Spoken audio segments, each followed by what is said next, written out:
अस्सलाम वालेकुम व्यूअर्स, आप देख रहे हैं लियाकत फिजिक्स और आज हम एक और टॉपिक डिस्कस करने जा रहे हैं that relation between momentum and force. इससे पहले हम मोमेंटम को जनरली डिस्कस कर चुके हैं कि एक मोशन को मेजर करने के लिए हम एक टर्म डिस्कस करते हैं, क्या, मोमेंटम। लेकिन हम उस मोमेंटम का क्या रिलेशन है फोर्स के साथ, और उसी मोमेंटम को हम डिस्कस करेंगे न्यूटन की सेकंड लॉ के जरिए से। तो ये सारी चीजें आज हम प्रूव करेंगे मैथमेटिकली। लेकिन अपना टॉपिक स्टार्ट करने से पहले अगर अभी तक आपने हमारा चैनल सब्सक्राइब नहीं किया तो प्लीज हमारा चैनल सब्सक्राइब करें ताकि हमारी आने वाली हर नई वीडियो का नोटिफिकेशन आपको मिलता रहे। तो चलें अब स्टार्ट करते हैं अपनी वीडियो। सो व्यूअर्स, आप सपोज करें कि हमारे पास एक बॉडी है, ये आ गई बॉडी। इस बॉडी का एक खास मास होगा, सही है, डिनोटेड बाय m। इस बॉडी की, ये बॉडी मोशन में है, सही है।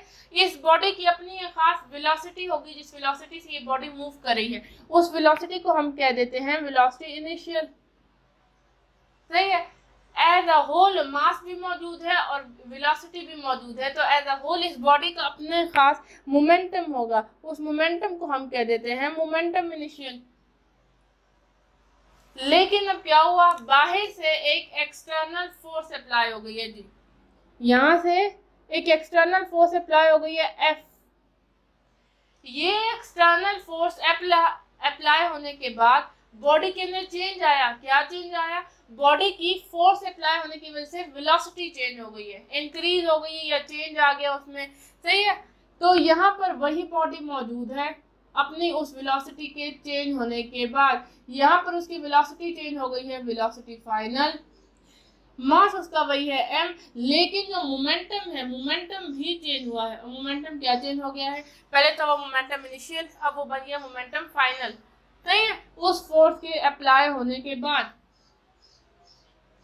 अब हम प्रूफ क्या करने जा रहे हैं, ये बात तो आपने एनालिटिकली देखी ना, डायग्रामेटिकली, कि मैंने फोर्स अप्लाई की जिसकी वजह से बॉडी की वेलोसिटी में भी चेंज आया और उसके मोमेंटम के अंदर भी चेंज आया। लेकिन अब मैं मैथमेटिकली आपको प्रूफ करके बताती हूँ कि किस तरह से फोर्स अप्लाई होने की वजह से बॉडी की मोमेंटम में चेंज आया और बॉडी की पोजीशन में चेंज आया। तो अब हम मैथमेटिकल प्रूफ देखते हैं। तो आप चलें, अब स्टार्ट करते हैं अपना प्रूफ।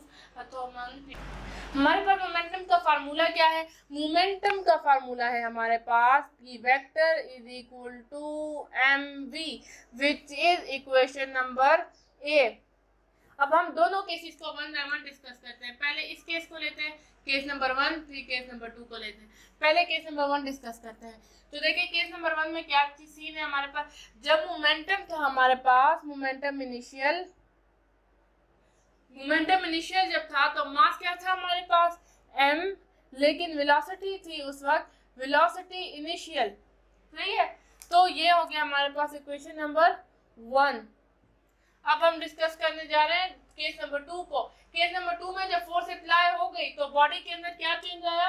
बॉडी का मास तो वही रहा लेकिन वेलोसिटी चेंज हुई, जिसकी वजह से मोमेंटम भी चेंज होकर हो गया momentum final is equal to m, यानी mass into velocity final, and this is equation number 2। अब यहाँ पर आप देखें कि चेंज आया है, सही है, मोमेंटम के अंदर चेंज आया है। तो चेंज को हम किस तरीके से लिखते हैं? फिजिक्स की लैंग्वेज में हम चेंज को लिखते हैं डेल की सूरत में, यहाँ ऐसे del is equal to change. तो डेल पी, मोमेंटम के अंदर चेंज आया हमारे पास, तो del P is equal to final momentum minus initial momentum. यही टर्म हम यहाँ पर अप्लाई कर देंगे। क्या है हमारे पास? डेल पी यानी change in momentum is equal to P final minus P initial. अब हमारे पास ये दोनों इक्वेशन मौजूद है, पी फाइनल की वैल्यू भी है हमारे पास और मोमेंटम इनिशियल की वैल्यू भी है हमारे पास। तो हम यहाँ पर इन दोनों की वैल्यूज क्या कर देंगे? पुट कर देंगे।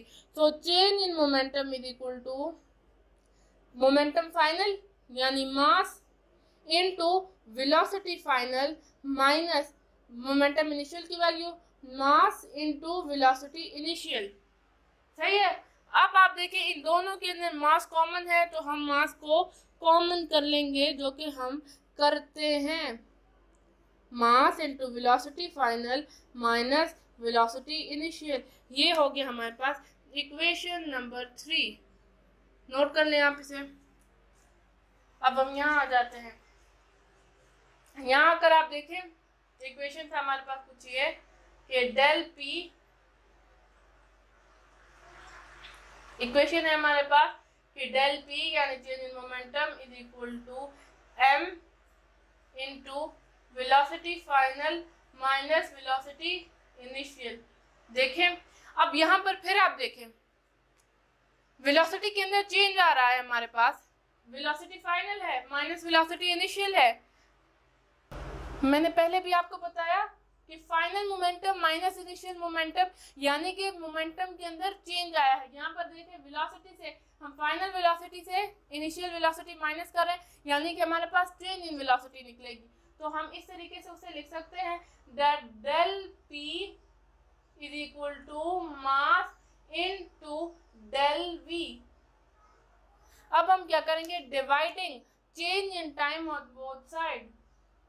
आप जानते हैं कि मैथ्स के अंदर हम ऐसे करते होते हैं डिवाइडिंग डेल टी यानी change in time on both sides.